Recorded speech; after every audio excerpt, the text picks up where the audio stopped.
Oke teman-teman, kita lanjut untuk prakteknya. Di sini kita sudah mendapatkan data SHP ya.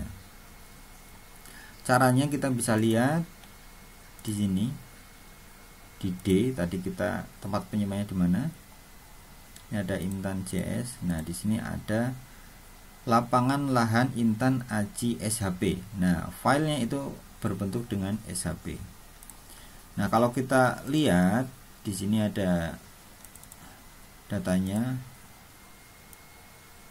Nah, satu data SHP itu terdiri dari banyak data, mulai dari format CBG, DBF, PRJ, SBN, SPX, ada AutoCAD, ini shape file, sama ada SHX ya, SHP. Nah, secara umum untuk SHP ini adalah data-data yang terlihat sebagai data-data grafis, yang mana itu direpresentasikan dengan titik, garis, dan area atau poligon.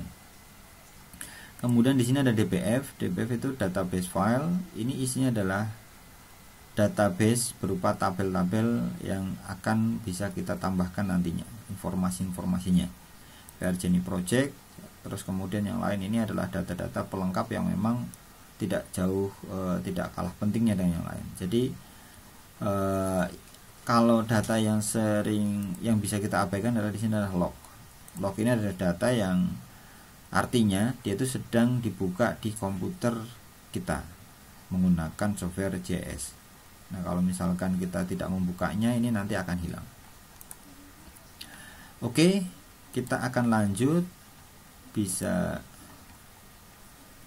kita cek di sini. Ini adalah hasil plotting dari teman kita Aji. Oke, kemudian jika teman-teman terkoneksi dengan internet, ini sangat menarik karena di ArcGIS ini ada database yang bisa kita pakai ya. Di sini ada headmap. Ini ingat, jika teman-teman terkoneksi dengan internet. Kalau tidak terkoneksi dengan internet, ini tidak muncul ya. Oke, kita cek. Kita akan membuka base map citra satelit di lokasi ini. Untuk catatan, tidak semua lokasi itu ada base mapnya. Dan tadi itu, jika awal kita membuka sudah terkoneksi dengan internet, maka kita bisa mengakses untuk base mapnya.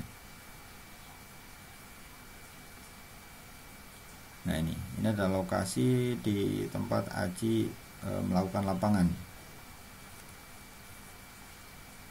Seperti yang sudah kita jelaskan di awal, tadi ada toolbar standar ya di sini.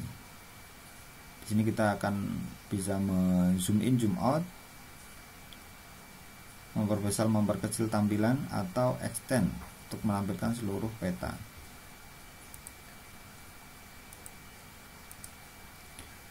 Coba kita zoom out kan biar agak jauh.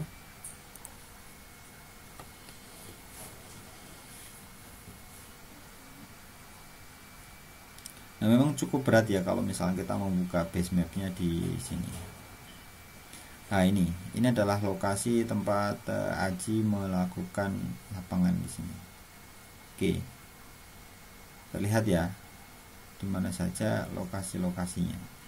Kalau kita lihat di sini, berdasarkan karena kita melakukan lapangan menggunakan GPS, ini terlihat di base map ini ada pergeserannya, pergeseran lokasi di sini.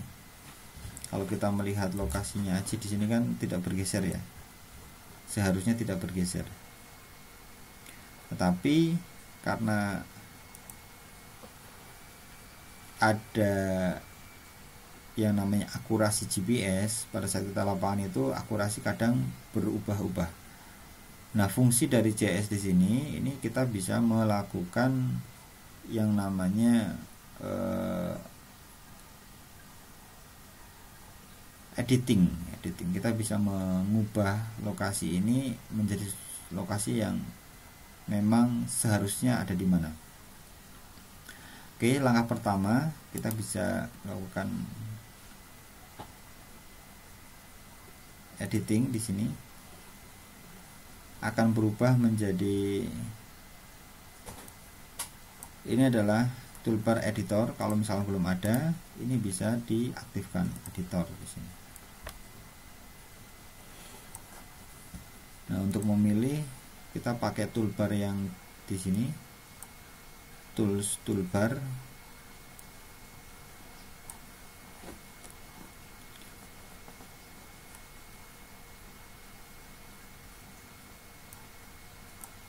Nah, ini kita bisa pindahkan menggunakan kursor yang ini. Jadi kursornya itu kita sesuaikan ya. Ini kita sesuaikan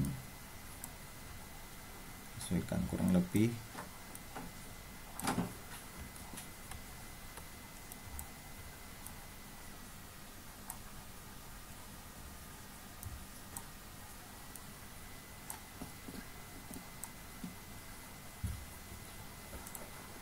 Nah, kita sudah menggeser. Kalau sudah, kita stop. Nah, ini sudah sesuai. Langkah selanjutnya kita ingin mengetahui luasan.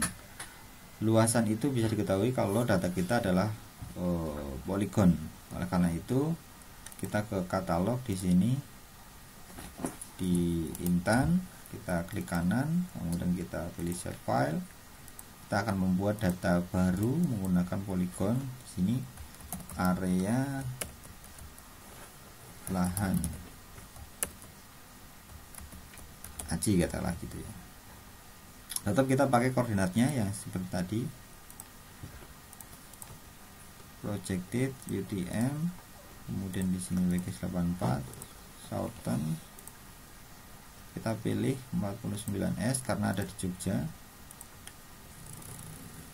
Nah, ini sudah masuk ke sini ya. Kita bisa start editing di sini. Ini di sini start editingnya aktif ya. Ada create feature di sini. Kalau misalkan belum ada, maka di editor di bagian kanan sendiri ada create feature, ini bisa diaktifkan. Sampai keluar ini tidak menghubungkan.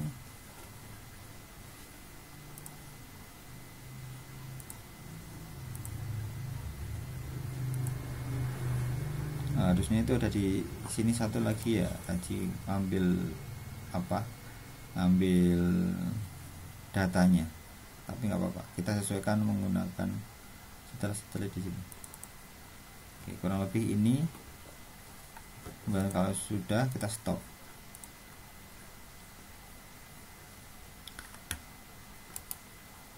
Nah, kita buka atribut tabelnya di sini. Kita bisa menambahkan, ini kolom ya maksudnya, field itu adalah kolom. Ini maksimum ada 10 digit. Kita pilih teks 30 untuk jumlah karakternya. Kemudian di sini kita tambahkan lagi luas meter persegi, pakai double. Jadi untuk short integer itu angka, long integer itu angka tapi tanpa koma. Karena ada double itu untuk angka yang pakai koma di sini bisa. Teks itu ya teks karakter ya. Date itu untuk waktu dan tanggal. Kita pakai double. Oke. Dan kita kasih nama.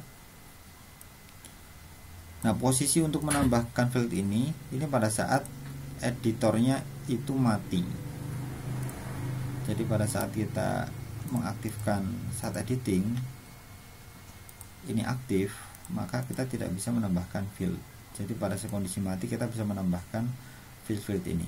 Nah, kalau sudah aktif semacam ini nggak bisa menambahkan field, tapi kita bisa menambahkan record atau informasinya. Misal ini lahan lapangan gitu ya. Kalau sudah di stop aja. Nah, untuk menghitung luasan di sini kita menggunakan fasilitas dari ArcGIS di sini. Ada calculate geometry. Nah, ini bisa dipakai kalau satuannya proyeksi yang digunakan adalah UTM ya. Jadi kalau ada desimal, ada derajat menit detik, itu di sini nggak aktif nanti. Jadi kalau kita pakai ini, kemudian di sini ada unitnya meter. Jadi ada are, ada hektar, ada square desimal atau desimal persegi, ada feet square, ini kaki persegi ya, ini berapa kaki, kemudian kilometer persegi, meter persegi, dan mil persegi. Kita pakai meter persegi di sini. Oke. Hasilnya kita mendapatkan luasan 1729,69 meter persegi. Nah, ini yang sudah kita kalkulasikan menggunakan GIS. Nah, ini sesuai dengan perkiraan yang sudah dilakukan wawancara sama Ajid ini, sekitar luasannya 1700 meter persegi. Ini kan dari perkiraan wawancara di lapangan. Nah, setelah kita cek ternyata lokasi itu luasnya adalah tepatnya 1729. Demikian untuk kita dapat mengetahui luasan di lapangan. Terima kasih. Silahkan mencoba.